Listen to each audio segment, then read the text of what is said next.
Okay, adults, welcome to another online training session. Thank you very much for checking in.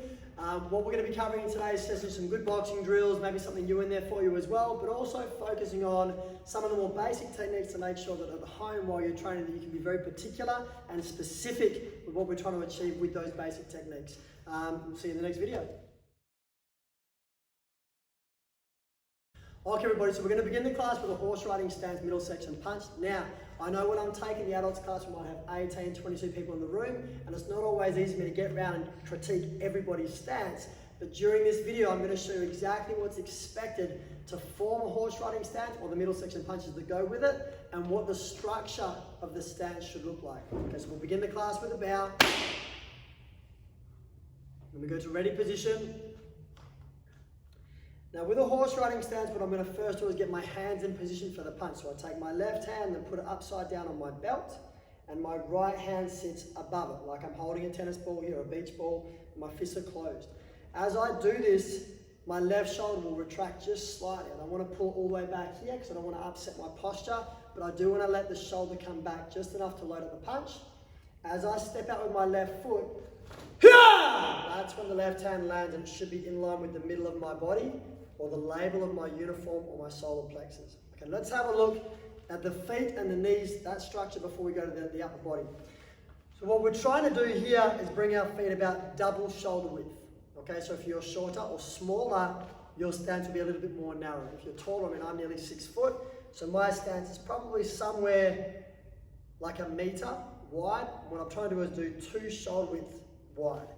Now, another way you can assess whether your stance is too wide or narrow is, can you bring your knees, can you bend your knees in line with your toes? So when we do a squat, the goal here is to keep the middle of your kneecap over your middle toe. Right, that would be a good squat. If my knees buckle in, like I think Jimmy mentioned in the last video, or out, then it's kind of not a strong structure to be with here. So what I want to do is, as I go into a horse riding stance, I want to make sure that my knees are in line with my toes, or the middle toe more specifically, so it makes a nice square box. Now if you find that the width that your stance is, the knees are nowhere near your toes, then bring it in, slightly more narrow. And what you'll find is the more you do this stance, the lower you can go, the more you'll be able to spread those feet out and push the knees out. It's more of a flexibility thing, right? So we want a nice strong structure with your knees in line with your toes, and definitely having your toes straight. Now the next thing you want to be looking at with your horse riding stance is to make sure that as you drop down into your stance, that your back isn't bending you over and forward. So I would rather be less of a bend in my knees and have a straight back than be low and cause myself to fold in the middle. So I want to have a kind of little balance in between getting the knees bent low, having them in line with my feet, but maintaining good posture here, okay? It's really, really important, because when you punch, if you're already leaning forward, then you're likely to roll the shoulders up, and then the power is coming from your triceps and arms as opposed to coming from your legs and the rotation of your hips here. So really, really important to get that structure right. The next thing I want to have a look at is how far the shoulders retract and move throughout your punches. So it's really easy to get caught up with pulling the shoulder back a lot and driving through your upper body. Now if I do this, my knee will buckle, my hips will turn, I can feel my weight is shifting more to the right foot than it is on the left, and when I throw the punch, I'm more likely to overextend. And now I'm pushing my right shoulder forward, my balance is upset, my left shoulder is back, and I can feel my weight onto the balls of my feet. So what I'm trying to do here is maintain a strong structure, having a small twitch through my hips and shoulder movement, but not to the point where I'm upsetting my balance. So everything stays square. Now the last thing I want to mention is what happens with your arms to form this chain punch. Okay, we call it horse riding stance middle section punch, but what we're actually doing is we're creating a link or a chain movement in between each shot. It looks like I'm bringing the hand straight back to my hip and driving the other punch out, but in reality, I'm actually allowing the hand to cross my center line and then rip the elbow across. So this elbow rips back into my belt line. This elbow rips back in my belt line. And it's actually the non-punching hand that creates the power here. So from this position, As I pull, it helps push the other arm. As I pull, it helps push the other arm. So what I want you to do is spend a few minutes analysing or breaking down your stance, making sure the feet are square, knees are bent, back is straight, and you can get good power, and each punch is moving through. If you just want to try, guys, we'll see you in the next video. Okay, guys, so it's amazing just how much of a workout and a sweat you can build up by doing your basic technique. That last video, whatever it was, 2 minutes, 3 minutes, I found myself getting quite warm, quite sweaty. So now we're going to move on to another basic skill set, which is just using your left foot and your left hand to execute a nice clean jab. So again, we're going to go through the basics here. In a guarding stance, you want to have your feet shoulder width apart and a shoulder width long. You're creating a square box. You don't want to have a rectangle, like a long stance, and you don't want to have a rectangle this way, which would be a wide stance. You want your feet to be as wide as they are far apart. So now as I'm moving, what I want to do is do a single step and pump out a single jab. Okay, so I'm making sure my left foot and my left hand are working together and not separate. Not step then fire, not fire and then catch up. It's working the exact same time. Now, what I want to do is work my singles, my double jabs, and even my triple jabs, and keep that foot moving with me. So I'm moving around, single jab, there it is. Boom, boom, double jab with 2 steps, and 1, 2, 3. 3 jabs with 3 steps. And I can spend the next 2, 3, 4 minutes circling around and making sure no matter how fast I do this, that my left foot and my left hand are always working together. Give this one a try, guys, and we'll see you in the next video. Okay, everybody, so for the next video, I'm going to bring Jimmy in or Mr. Duncan in for this one. If you are lucky enough to have a training partner at home, or maybe one of your kids, or husband or wife, then this would be a really great opportunity to work in with them, get them training with you, share some knowledge, and have a little bit of fun. I mean, at the end of the day, if we're all in the lockdown, you want to be doing something at home, right? So for this exercise, I've got a pool noodle. You can use a rolled up magazine. You can use the inside of a birthday present wrapping thing, but something that's going to be soft enough so it doesn't hurt your training partner, and if you do accidentally hit them with it, it's not going to poke their eye out. Okay, so for this drill, I'm going to get Jimmy to move around. I'm going to check how he parries. I'm going to check how he can cover and also how he can weave. So the first thing to note with a parry is it's a very small movement that covers the center line of your face. Just like swatting a fly, it doesn't go right past, it's a small movement. So as I'm moving with Jimmy here, I get into parry and move. And again, parry and move. And again, parry and move. And again, parry and move. So nice and simple. Just remember, guys, don't do big movements. Very, very small. So you, at no point have you dropped your guard. It's here and it's here, but everything still maintains a good structure, a good guard in front. Now we're going to look at how you cover. So Jimmy takes a guard that's nice and high already, and when I hit towards the outside gloves, the hand's already there. He doesn't actually have to do much. So we're going to move around a little bit. Cover, cover, circle round. For those of you who are training with your partner, what a terrific opportunity to give them a whack. Cover, cover. It would be Jimmy's job to tell me if he can handle a little bit harder or you want harder. Yep. Okay, here we go. 1, 2, circle round. I'm just going to monitor and see how he's coping with that pressure. If he looks like he's stressed out or his eyes are blinking or he's turning away, I obviously know I have to bring it down a notch.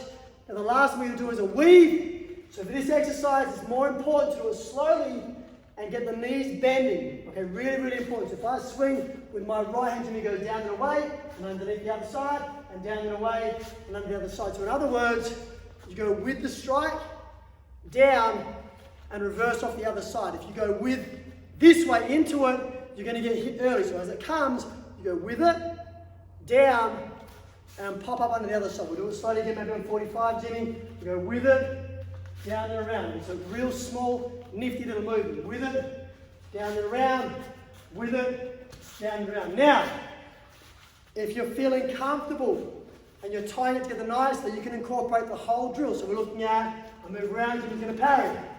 Move around, you're going to parry again. So you might cover, and cover, and you're going to weave, and weave. Go back to parry again, and parry again. Cover, cover, circling around, now weave, weave. So just getting your partner to keep on moving with you Now the last stage of the drill would be that every time Jimmy covers, parries or weaves, he can answer with a shot. So let's do it basically, Jimmy. I'll get you to parry with your left and throw a straight right hand. Parry, boom, and move around with you. Left hand parry, right cross. Or you might do a right hand parry and lead with a jab and then a cross. Parry, jab, cross, and circle. Parry, jab, cross. So really, really easy drills. You do the exact same thing off the back of a cover. So I'll ask Jimmy to cover and then answer with a few punches. Cover, boom, boom, circle round. Cover, boom, boom, circle round. Boom, boom, circle round. And then finally incorporate some weaves.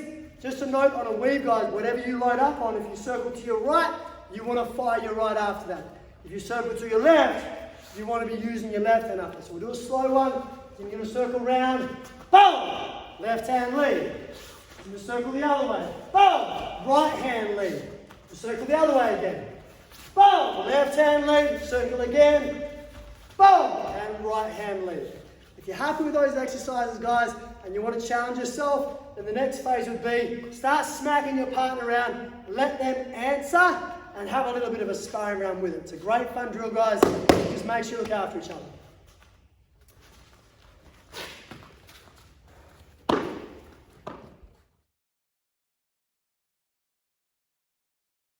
Okay, adults, we're going to move on to your kicking now.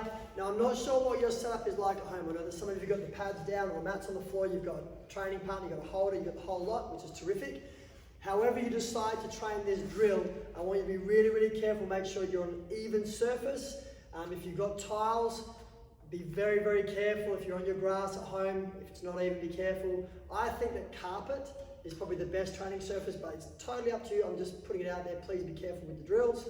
So for today, for white belts and yellow belts, you're going to try skip instep, side step followed by turning kick. So I brought Mr. Owen in. He's going to demonstrate the kicks because my groin or my leg's still sore. So for the first one with the skip instep, really you want to replace the front foot with the back foot. So you're a bit side on and you're going to chamber it up so your back foot will land where your front foot was. I'll get Sam to do the whole drill first. So it's skip, side step, turning kick. You want to get Sam out? Skip, side step, turning kick. Now a few things to think about here is you want to stay or keep your head the same height. When you do a skip, you don't want to jump up into it. You don't want to go up and down. You want to transition so your head stays the same height and you're working the legs underneath your body. You're not using much of your body to execute, but you can twist and rotate the shoulders on the second kick. So we'll do the skip first. Watch Sam's head's nice and level, nice and flat. Now, on the side step, exactly the same. Sam's trying to shoot through a line and keep his head the same level. So we go right leg push, and then you drive off of that back leg for the turning kick. Now, a couple of mistakes people tend to make on this particular drill is when they've done the skip and then they sidestep through, they drag their front leg too far. And I'm going to show you what happens when they do this. So Sam does the skip. Now when you sidestep, both feet should over that way, so Sam's kind of facing over there now, right? To kick this target, he's got to readjust the front foot or he's got to kick around himself. And it just makes it all planking a lot harder to do. So, after the skip, Sam will hit your skip and freeze. When you push off to the side, make sure your back foot shoots out, I don't know, let's say 2 shoulder widths, but your front foot only moves a little bit. Right? So whatever your back foot moves, your front foot's only going to slide half of that. Now what that does is it keeps half of your body weight through the target. Now let me explain that further. Sam, come over this way. If Sam's going to throw a right leg turning kick or a right leg instep, he'll actually step that left leg through and kick. That helps him drag his body weight and his power through the target. Whereas when you're sidestepping, you can't sidestep and then step back. But what you do is you sidestep and you leave the front foot off to that side. So the weight's already there and you can transfer through it. Okay, that's just a little tip to help you with it, guys. Remember, if you sidestep too far with that front foot, you're going to tangle yourself up. So we'll do one more quickly. Skip instep, side step, boom, and turning kick. Good luck with this drill, guys, and we'll see you in the next one. Okay, team, so the next drill is for the blue belts in the room. However, white belts and yellow belts, you're watching this video. If you want to give this a try, you're more than welcome to. My advice would be to focus on the lower drills. Focus on the basics first, because you don't want to injure yourself trying to do blue belt techniques, but it's always interesting to see what senior belts are doing at the club and to have a little play with them, see where it's at. If you get confused, you can comment in the box and let us know where you're struggling, but give it a go, but please be careful. So the blue belts, we're going to start with instep kick, followed by jump reverse instep, so both at body height. We'll do one for you guys to have a look at. Instep, jump reverse instep kick, and now we're going to break down the key areas you should be looking for when you're going through the transition from one kick to the next. Okay, the first one is when Sam kicks through on the first instep kick, he has to land backwards. And freeze. Not only does he land backwards, but that right or left leg in this case has travelled all the way across and it's landed over this side of his body. It's not in line with his foot, it's actually over this side. Now it's easy with Sam's knees bent, but he can turn his body and he can actually look where he's about to spin to. If you don't look, you're going to get lost. So with his knees bent and that foot over this side, he can rotate and he can see where he's about to go. Now he brings the other foot up and hops and fires. So it makes things very linear, very easy, very predictable. If you're lost in the turn, if you're not looking where you're going, the kicks will go anywhere. Okay, so now we're going to change the angle up a little bit. I'll have Sam coming towards the camera, and you'll see what I mean about him bringing that foot over and past his centre. So with the instep kick, this foot has travelled over and past. If that foot had landed here, or worse, landed here, there's no way that Sam could have this body position right now. He brought the foot over, which makes this next transition easy, so we hop and fire again. Okay, nice and easy, guys. That one tip alone is probably the most important bit of feedback I give for this particular combination. We'll do one more quickly for you guys and then have a little try with it. Instep, jump, reverse, instep. Nicely done. Okay, now remember for the blue belt 3s in the room, you can also add a skip instep, side step, turn, or skip instep, side step, instep, and then you can throw the jump reverse in the back. Sam, you want to try one of those for us? So it would look like this: skip instep, side step, instep, jump reverse, instep kick. Okay, I hope you caught that one, guys. Any questions at all, just comment in the box below, and we'll see you in the next video.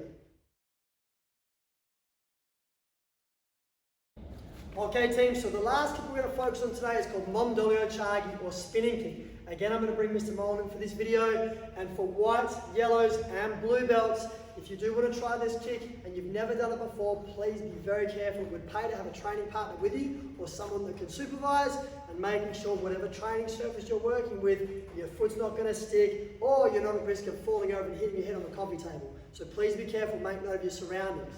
So for a spinning kick, Mr. Molden's going to be using his left leg. What I want you to look at is stepping your lead leg over across your center line so you can set your body up in a way that you can see the target you're about to hit, and now the leg that's kicking has a free pathway to get to where it needs to go. All right, now, this is a very hard kick to do slowly because momentum is the key when learning a Momdolio Chagi. So I'll get Mr. Molden to do a couple of fast ones. Hopefully I can catch his foot, and then we'll break the kick down again further. All right, Mr. Molden, go for it. And again. And again. And again, it's too hard for me. And one more. Very good. So you can see how Mr. Molden's turning his head, whipping his shoulders through. Now that really is the engine room, right? The faster you turn your head and shoulders through this kick, the quicker you're going to drag your leg through. And it really is about dragging your leg through. You noticed before when we tried to do a slow one, Mr. Molden's actually used his hips and his body to try and drag the leg through. It's very, very difficult to do. So, if we break down the first part of the kick, what I'll do is I'll show you how Mr. Molden is setting up and dropping his head and shoulders down to create that engine that pulls the leg through. So what we'll do is we'll just break down that first step and first movement of the freeze. Boom. Now go back and we'll do it again a little bit faster. Boom. Now the quicker you drop the head and shoulders down, that sets your position for this kick. If you can set that one up again for me, Samo. From here, you'll also notice that Sam's leaning away from the kick. So if he was leaning upright or forwards, his spinning kick's going to land in front. And what we want to do is keep this angle so that he comes up and rotates all the way back down to where it starts. So you watch where Sam's foot takes off from and watch where it lands. It started at the back, it comes round, and it ends at the back. If you notice that your spinning kick is landing forward or any other direction for that matter, That means that at some point through the rotation, you leant that way. If your foot lands forward, that means you were leaning forward because that's where your leg landed. If you set it up and you're leaning backwards and you commit to staying back, your leg should land where you want it to. So we're leaning and firing. That's not very hard for Sam to pull that leg back at once to land it. One more time. One more time. So leaning away, drag the leg through, and the kick should be spot on. Now the other bit of advice I can give you is keep your body loose and relaxed. If you tense up your glutes, your hamstrings, your quads, if everything's locked up, your kick's going to come through clunky. You're at risk of injuring yourself. Just keep everything loose, maybe even start at a lower height, and then build your way up when you know there's no resistance through your body. Good luck with this one, guys. We'll see you in the next video. Okay, adults, so well done for checking in today and doing your training again. We're really proud of all the work that you're doing, and I also understand that it's very hard to get motivated and continue your training, especially when you've probably got a whole bunch of stuff on your mind right now. So again, well done for logging in and doing your training. What I wanted to say is by now you'll have your online login for the martial arts or the White Belt University. That has absolutely everything you need to know about your patterns, your self-defense, your boxing and your kicking, and it has a whole bunch of tips and tricks in there, just like we've been filming today. So outside of the work that we're doing, our plan is to do one pre-recorded class a week, also a live training session a week, and you've got full access to your online training. We want you to be training in those programs and also giving feedback as to what's working for you and what might not be working. But again, you've got all of your patterns, all of your self-defense, your boxing and kicking online right now. So we want you to get in there, start using it, and let us know how it's going for you. Good luck, everybody, and we'll see you in the next one.